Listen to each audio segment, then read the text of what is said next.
आपलेच एक जुने विद्यार्थी जे 2019 मध्ये तहसीलदार म्हणून नियुक्त झालेले आहेत. तर ते मोहनीश शेळवटकर आज आलेले आहेत. तर मी त्यांना इकडे म्हणजे त्यांना विचारलं की बाबा तुम्ही इतरांशी संवाद साधाल का आपल्या सगळ्या विद्यार्थ्यांशी? तर त्यांनी अगदी खुशीने मान्य केलं. तर त्यांच्याबरोबर संवाद साधण्यासाठी मी आज त्यांना बोलवतो. या सर. नमस्कार.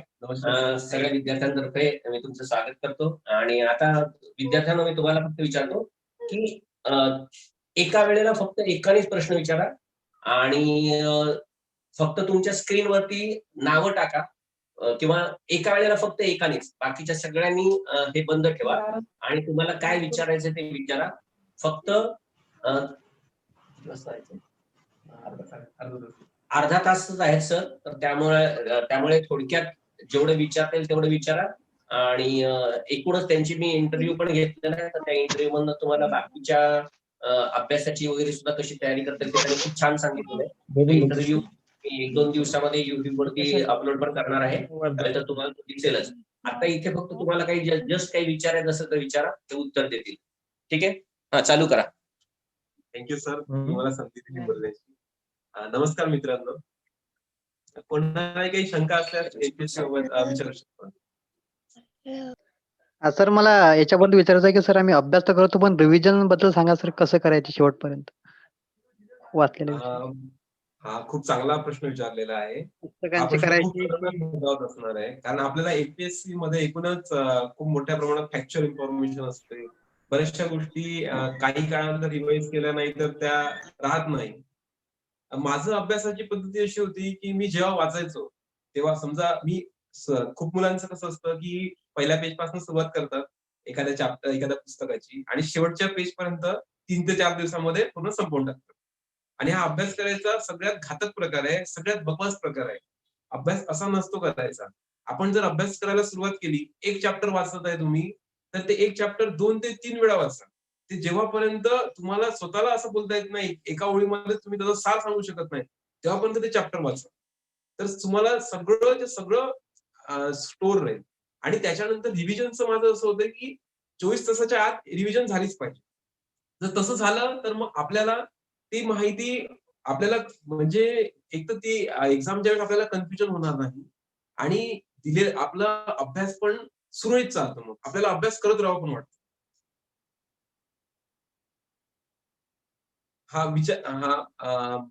मला वाटतं तुम्हाला प्रश्नाचं समाधान झालंय, उत्तराचं समाधान झालंय.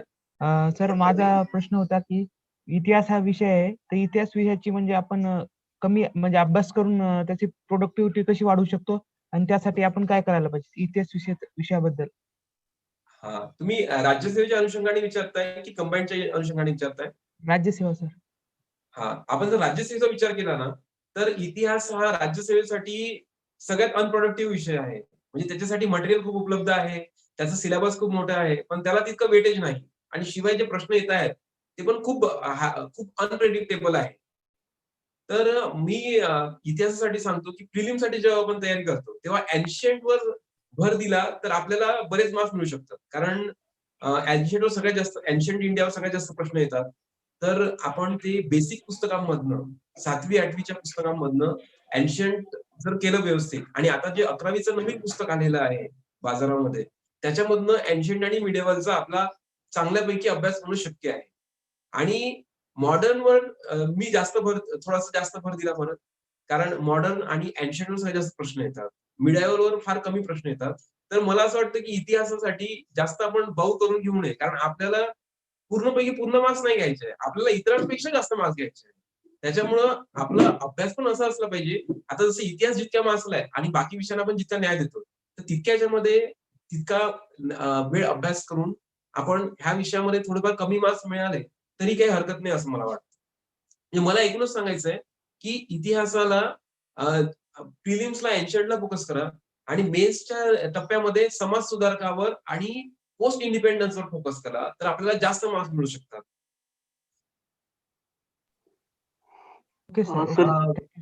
आणखी विचारा सर. सायन्स संदर्भात हॅलो सर. सर राज्यसेवेचा अभ्यास करताना नोट्स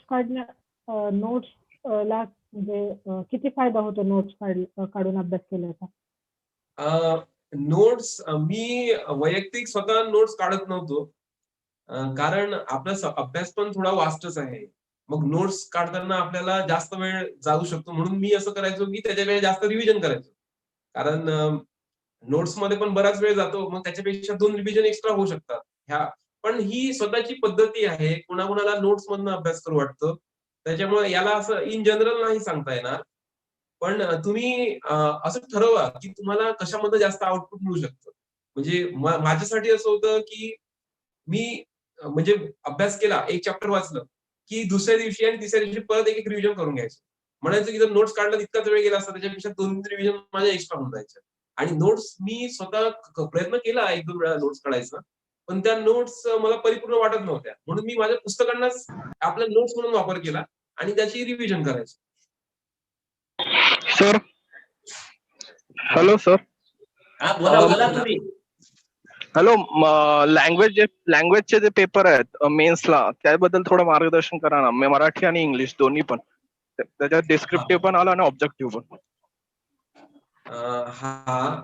खूप इम्पॉर्टंट क्वेश्चन आहे हा. कारण आपल्याला लँग्वेज मेन्सला एकूण 25% आहे. 800 पैकी 200 मार्क्सला लँग्वेज आहे. आणि आपण मात्र त्याच्याकडे इतका फारसं गांभीर्याने लक्ष देत नाही.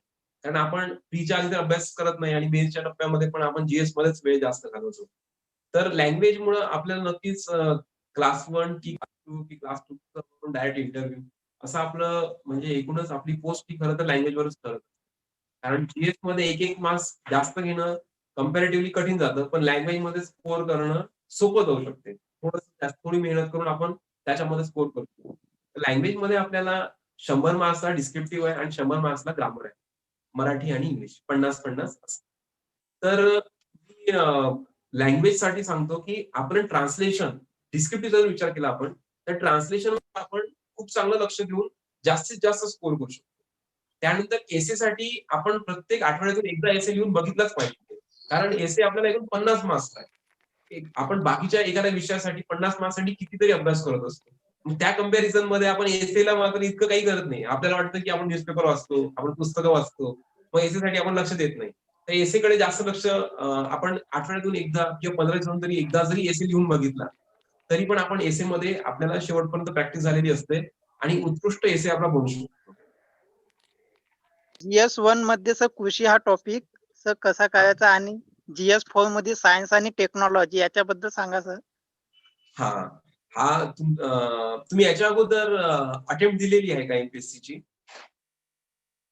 अटेम्प्ट दिलेला आहे सर पहिला मेनचा. तर हा. त्याच्यामध्ये मला कृषीमध्ये म्हणजे स्कोअरच नाही आला आणि सायन्स आणि टेक्नॉलॉजी मध्ये 8च मार्क्स मिळाले सर 40 पैकी. बरं. ठीक आहे. म्हणून विचार.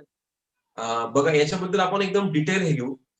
बघा ऍग्रिकल्चर मध्ये आहे ना आपल्यासाठी ते तुमचं बॅकग्राऊंड काय आहे? तुम्ही ऍग्रिकल्चर बॅकग्राऊंडचे आहे का? नाही सर मी BA केलेला आहे. बहुतांश विद्यार्थी हे ऍग्रिकल्चर बॅकग्राऊंडचे नसतात. त्याच्यामुळे आपल्याला मी पण इंजिनिअरिंगचा बॅकग्राऊंडचा असल्यामुळे मला पण ऍग्रिकल्चर कठीण वाटायचं. पण ऍग्रिकल्चर मध्ये असं काही नाहीये. बघा 11वी आणि 12वीचे पुस्तकं त्याच्यातही 11वीचं पुस्तक जे आहे जे ऍग्रिकल्चरचं महाराष्ट्र गव्हर्नमेंटचं पुस्तक आहे ते पुस्तक जर आपण केलं तर आपले सगळे कन्सेप्ट पूर्ण होऊन जाऊ शकतात. बरोबर. ते आपण 2-3 वेळा चांगल्याने व्यवस्थित वाचून घेतलं 11वीचं पुस्तक आणि ते पण सिलेबस आपल्या समोर असलं पाहिजे. कारण की त्याच्यातलं त्या पुस्तकातलं सगळं आपल्या उपयोगाचं नाहीये. आपल्या सिलेबस वाईज जर काढलं तर ते निम्म पुस्तक आपल्या कामाचं आहे. आणि ते पुस्तक व्यवस्थित केलं तितकं की त्याच्यानंतर आपण प्रिव्हियस इयर क्वेश्चन्स खूप व्यवस्थित करायचे. 3-4 वेळा तरी प्रिव्हियस इयर क्वेश्चन्स करायचे. तर आपल्या ऍग्रिकल्चरचं पूर्ण काम बनते.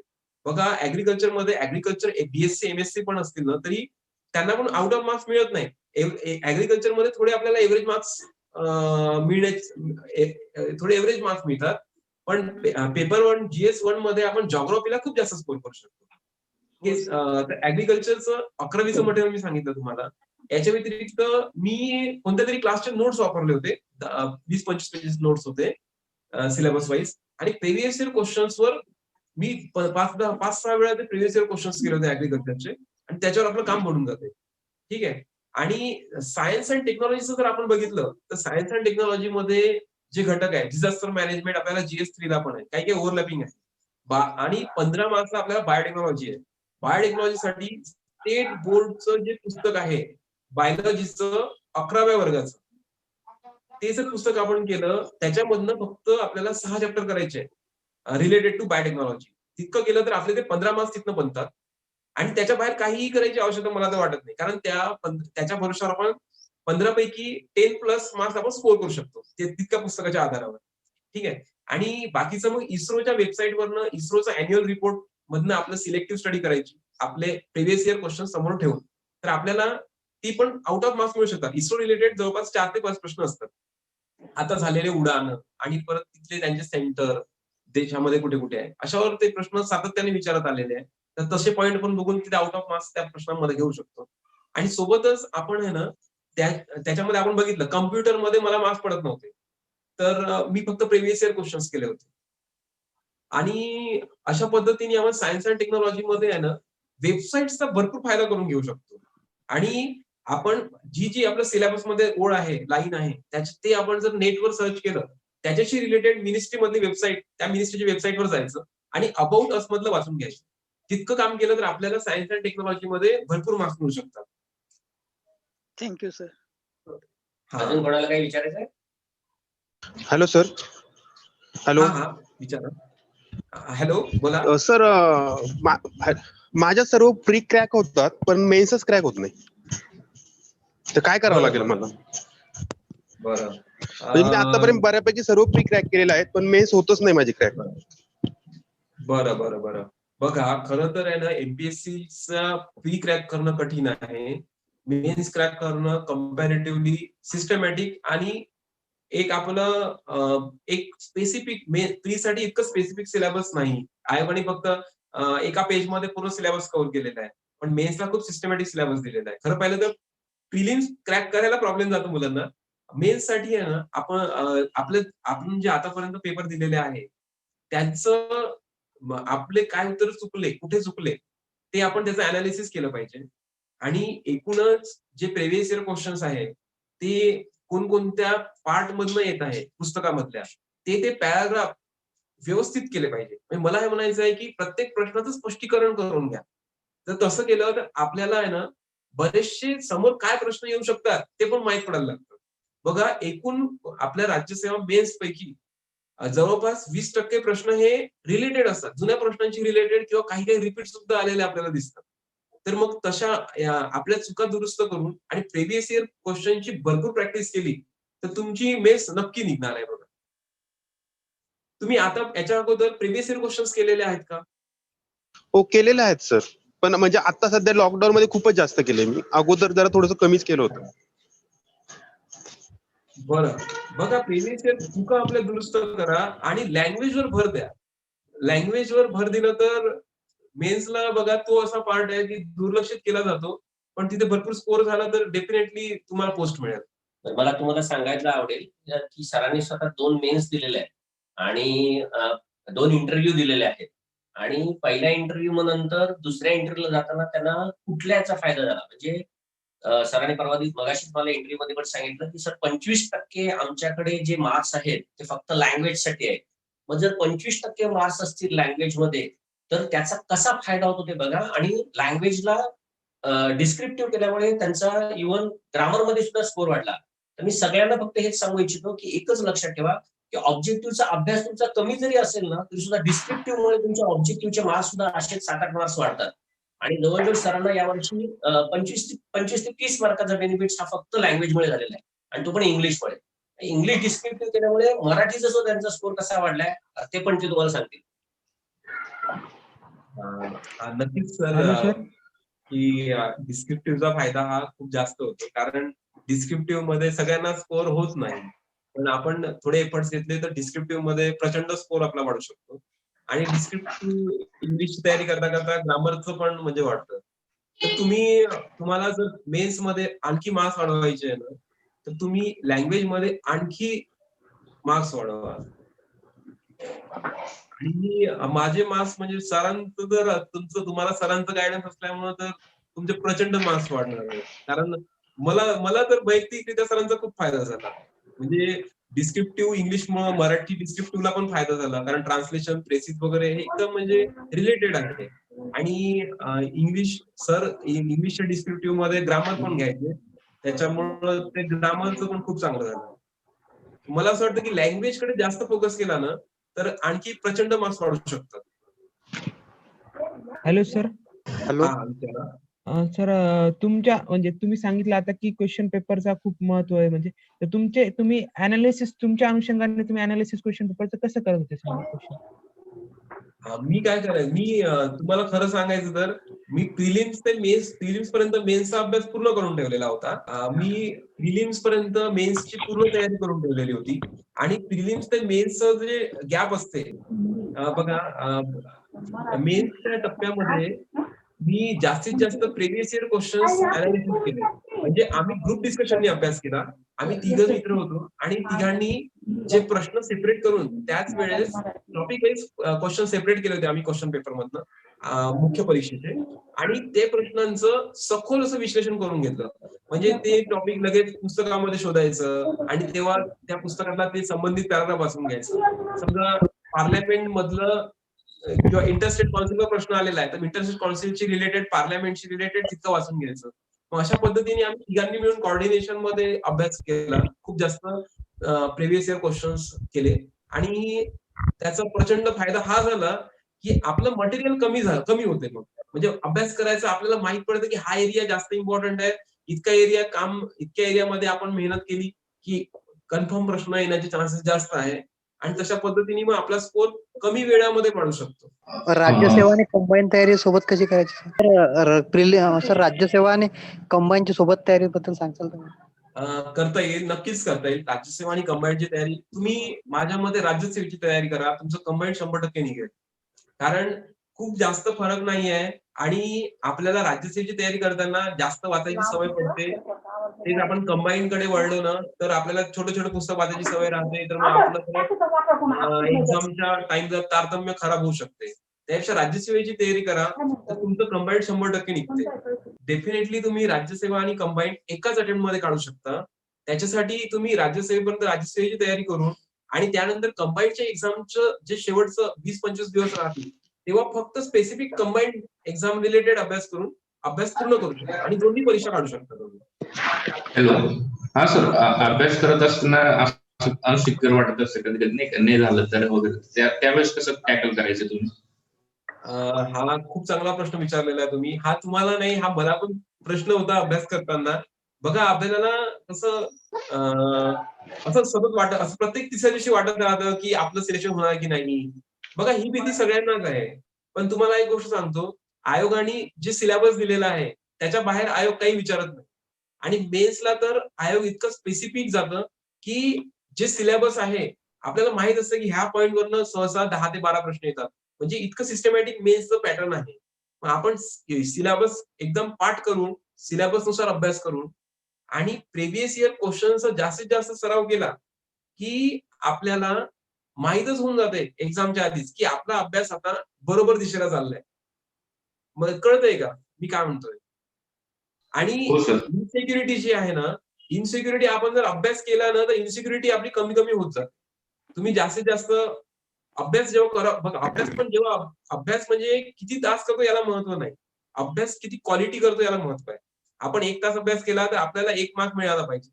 असा अभ्यास असला पाहिजे की तेव्हा आपलं मन एका ठिकाणी राहून आपण अभ्यास केला पाहिजे. जर आपल्याला वाटत आहे की नाही आता अभ्यास नाही करू वाटतंय तर मग मी मित्रांसोबत बोलायचो किंवा कुठे फिरायला जायचो. असं म्हणजे टप्प्याटप्प्याने अभ्यास करत मी अभ्यास करायचो.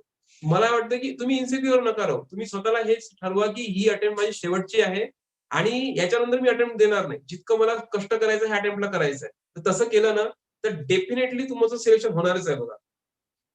सर आणि दिवसभराचं शेड्यूल कसं करायचं तुम्ही अभ्यासाचं करंटचं वगैरे? बघा शेड्यूल माझं स्वतःचं शेड्यूल असं होतं की मी एका दिवशी 1 किंवा 2 सब्जेक्टच करायचो. जास्त विषय मी नव्हतो करत. एक विषय करायला बसलो, मग वाटलं की नाही आता विषय बदलवला पाहिजे. तर दुसरा विषय करायचो. मला असं वाटतं की 1 विषय करा किंवा 2 विषय करा एका दिवसामध्ये. म्हणजे सकाळच्या स्लॉटमध्ये 1 विषय, दुपारच्या स्लॉटमध्ये 1 विषय आणि पॉलिटीसाठी मी हे करायचो की पॉलिटी मला आवडता विषय आणि सोपा विषय वाटायचा. त्याच्यामुळे इंडियन पॉलिटीचं मी दररोज 1 चॅप्टर किंवा 1 तास अभ्यास चालू ठेवायचो. मोठं चॅप्टर असेल तर अर्धं चॅप्टर आणि 1-1 तासामध्ये म्हणजे पॉलिटीसाठी वेगळा वेळ द्यायची मग मला गरज नाही. कारण दररोज 1-1 तास तो अभ्यास होत जाणार आहे. आणि त्याच्या व्यतिरिक्त 1 किंवा 2 सब्जेक्टचं असं मी प्लॅनिंग ठेवायचं. आणि करंट अफेअर्सचं सर? करंट अफेअर्स बघा, आपल्याला करंट अफेअर्स फार कमी आहे एमपीएससीला. मी तर म्हणेल की एमपीएससीला करंट अफेअर्स आपण जरी वर्षभर अभ्यास नाही जरी करू शकलो, करंट अफेअर्सचं सांगतो मी, आणि शेवटच्या एक्झामच्या टप्प्यावर आपण ते एक छोटं पुस्तक घेऊन देखील करंट अफेअर्सचे समजा 15 प्रश्न असतील तर 10 मार्क्स घेऊ शकतो आपण. ठीक आहे. सगळ्यात जास्त प्रायोरिटी आपण जीएस ला दिली पाहिजे आणि इतर गोष्टींना दिली पाहिजे जिथे मार्क्स जास्त आहे. करंट अफेअर्सला मार्क्स कमी आहेत आणि जर आपण अभ्यास करायला बसलो, जर सकाळी आपण पेपर वाचायला बसलो, तर सकाळचा आपला इतका क्वालिटी टाइम कदाचित 1-2 तास जर न्यूजपेपर मध्ये जात असेल, तर त्याच्याऐवजी आपण जीएस ला जास्त वेळ देऊन जास्त स्कोर करू शकतो. तर माझं असं होतं की मी पेपर संध्याकाळी वगैरे वाचायचो आणि करंट अफेअर्सला मी असं म्हणजे एक्झामच्या टप्प्यामध्ये एकदम छोटं पुस्तक कोणत्याही पब्लिकेशनचं अभ्यास करून करंट अफेअर्सचं हे करून टाकायचं. म्हणजे मी करंट अफेअर्सला कमी वेळ दिला हे मी सांगतोय. सरांनी मगाशी मला एक खूप चांगली गोष्ट सांगितली की सर कमीत कमी कष्टामध्ये जास्तीत जास्त जर मार्क्स मिळवायचे असेल तर डिस्क्रिप्टिव्ह इंग्लिश हे खूप सगळ्यात महत्वाचं आहे. म्हणजे त्याचा अभ्यास फक्त सुरुवातीला फक्त तास 1.5 तास केला तरी चालतो. नक्कीच. तर त्याच्याबद्दल बघा सांगा. आणि जी सीसॅटच्या बाबतीत खास करून तुम्ही त्याच्या बाबतीत सांगितलं तर ते पण जरा सांगा मुलांना, म्हणजे समजेल की जीएसच्या अभ्यासाला किती महत्व द्यायचं आणि सीसॅटच्या अभ्यासाला किती महत्व द्यायचं. हो नक्कीच सर. डिस्क्रिप्टिव्ह असं आहे की आपण आधी अभ्यास करून ठेवला, म्हणजे आधी त्याचे बेसिक कन्सेप्ट जर करून ठेवले डिस्क्रिप्टिव्ह लँग्वेज मध्ये मराठी आणि इंग्लिश, तर आपल्याला डिस्क्रिप्टिव्हचं नंतर आपल्याला विशेष काही करावं लागत नाही. आपण 15 दिवसातून 8 दिवसातून जर एक एसे किंवा एक पेपर जरी सोडवत राहिलो तरी आपलं ऑटोमॅटिक डिस्क्रिप्टिव्ह होत जातं. म्हणजे त्याच्यासाठी एक्झामच्या टप्प्यावर मग वेळ देण्याची गरज आपल्याला भासत नाही. तर डिस्क्रिप्टिव्ह मध्ये तशा पद्धतीने मार्क्स वाढवता येतात. आणि सर बोलले की सीसॅट बद्दल सांगायचं. म्हणजे तुम्हाला सगळ्यांना मी एक सांगू इच्छितो की सर स्वतः एसएससी मधनं सिलेक्शन झालेले ऑडिटर होते आणि ते ऑडिटर असताना सुद्धा त्यांनी कुठल्या टप्प्यावर त्यांनी नोकरी सोडली हे मुद्दामून मी तुम्हाला सांगतो. म्हणजे ते मुद्दामून सांगणार नाही म्हणून मी तुम्हाला सांगतो की ज्या वेळेला त्यांनी एक इंटरव्ह्यू दिला तोपर्यंत त्यांनी अभ्यास करत होते ते, आणि ज्या वेळेला अभ्यास करत असताना ज्या त्यांना दिसलं की आपण इंटरव्ह्यूच्या टप्प्यापर्यंत पोहोचलेलो आहे त्याच्यानंतर त्यांनी नोकरी सोडली. आणि सीसॅट मध्ये सरांना 200 पैकी 184 मार्क आहेत. मी बरोबर असेल तर 183 मार्क्स. 183 मार्क आहे. म्हणजे कमीत कमी कष्टामध्ये त्याचा अभ्यास खूप जास्त चांगला करता येतो. हे मगाशी मला त्यांनी खास करून सांगितलं. म्हणजे जसं डिस्क्रिप्टिव्ह इंग्लिश मध्ये बघा तुम्ही आता बघताय की 1 तास 1.5 तासाचं लेक्चर आहे, नंतर फक्त 1 तास 1.5 तासाचा अभ्यास करायचा आहे. एवढ्या ह्याच्यामध्ये सुद्धा त्यांना डिस्क्रिप्टिव्ह मध्ये जवळजवळ 15 मार्काची त्यांना आघाडी मिळाली. तसंच सीसॅटच्या बाबतीत त्यांनी केलेलं आहे. तर त्याच्याबद्दल काय सांगा? हो सर. सीसॅटला मी काय करायचं ते मी सांगतो. कारण सीसॅट साठी मार्केटमध्ये पुस्तकं खूप आहे आणि पुस्तकाचा तर एमपीएससीचा बाजारच झालेला आहे. पण मी सीसॅट साठी कोणतंच पुस्तक रेफर केलेलं नाही. मी सीसॅट आयोगाचे पेपर आहेत ना आपले, तेच पेपर 4 ते 5 वेळा सोडून बघितले आणि त्याचं अनालिसिस केलं. सीसॅट मध्ये आपल्याला खूप जास्त अभ्यास करायची गरज नाही. पण आयोगाचे पेपर जर खूप व्यवस्थित केले तर आपल्याला आयोगाच्या ट्रॅप माहित पडतात, आयोगाच्या काही ट्रेंड माहित पडतात. त्याच्या माध्यमातून आपल्याला ते प्रश्नाच्या उत्तरापर्यंत पर्यायापर्यंत जायला खूप सोपं जाते आणि आपला वेळ वाचू शकतो. तर आयोग आपल्याला सीसॅट मध्ये 3 घटक आहे: कम्प्रेन्शन, रिझनिंग अँड मॅथ्स आणि डिसिजन मेकिंग. तर ह्या तिन्ही टप्प्यामध्ये फक्त आयोगाचे पेपर जरी आपण खूप व्यवस्थित केले तरी आपण कम्प्रेन्शन मध्ये खूप जास्त मार्क्स घेऊ शकतो. त्यासाठी आपल्याला इतरत्र काही जास्त पुस्तकं करण्याची गरज नाही. आणि सोबतच मॅथ्स आणि रिझनिंग साठी मी युट्यूबचा भरपूर फायदा करून घेतला. कारण आपल्याला बँकिंग सारखे जास्त कॅल्क्युलेशनचे प्रश्न येत नाही मॅथ्स आणि रिझनिंग मध्ये. ते कन्सेप्टच आपले चेक करतात. मग ते आपण युट्यूब मध्ये तसे सिमिलर प्रश्न बघून ते कन्सेप्ट समजून आपण रिझनिंग आणि मॅथ्स मध्ये पण प्रचंड मार्क्स घेऊ शकतो. तेच पुस्तकं जे आहे बाजारातले ते इतके मला प्रॉपर वाटले नाही सीसॅटशी रिलेटेड, की ज्याच्यामधनं प्रश्न त्या लेवलचे प्रश्न पुस्तकामध्ये दिसत नाही. पण युट्यूब मध्ये काही बँकिंगचे लेक्चर बघून आपल्याला त्या गोष्टी करता येऊ शकतात सहज. आणि मी जास्त युट्यूबचा वापर केला यासाठी बोलतोय. मी स्वतः खूप जास्त विषयांसाठी पण युट्यूबचा जास्त वापर केलेला आहे. कारण व्हिज्युअल मेमरी जास्त लक्षात राहते असं मला वाटतं. आणि सोबतच डिसिजन मेकिंग जे आहे ते आयोगाचे प्रश्न आपण जर नीट व्यवस्थित अनालाइज केले तर आपल्याला त्याच्यामध्ये पूर्ण मार्क्स मिळू शकतात आणि शिवाय त्याला निगेटिव्ह मार्किंग नसते. तर अशा पद्धतीने आपण सीसॅट मध्ये जास्तीत जास्त मार्क्स आपण घेऊ शकतो. तर सर हा बोला. HRD आणि सायन्स अँड टेक्नॉलॉजीसाठी वेबसाईट्स कोणत्या वापरल्यात आणि तुम्ही मराठी आणि इंग्लिशचे निबंध किती लिहिलेले आहेत? ओके. हा, तुम्ही 3 प्रश्न विचारलेत की एक HRD चा अभ्यास कसा केला, त्याच्यानंतर तुमचा प्रश्न होता सायन्स टेक्नॉलॉजी. सायन्स अँड टेक्नॉलॉजीचा अभ्यास कसा केला, आणि तिसरा प्रश्न तुम्ही मला विचारला निबंध निबंध मराठी आणि इंग्लिशचे बरं. दोन्हीचे किती लिहिले? हा बघा, HRDचा अभ्यास आहे ना, HRDचा अभ्यास करताना बघा आपण वेबसाईट मधनं अबाउट अस मधनं अभ्यास करू शकतो.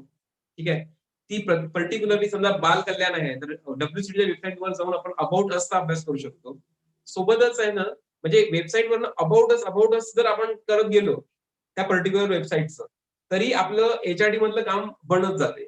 आणि सोबतच योजनांचं खूप सारे बुकलेट्स अवेलेबल आहे. कोणत्याही कोचिंगचं किंवा हे आपण योजनांचं पुस्तक वापरून त्या योजना आपण व्यवस्थित अभ्यास केला तर आपलं पेपर 3चं काम बनू शकते.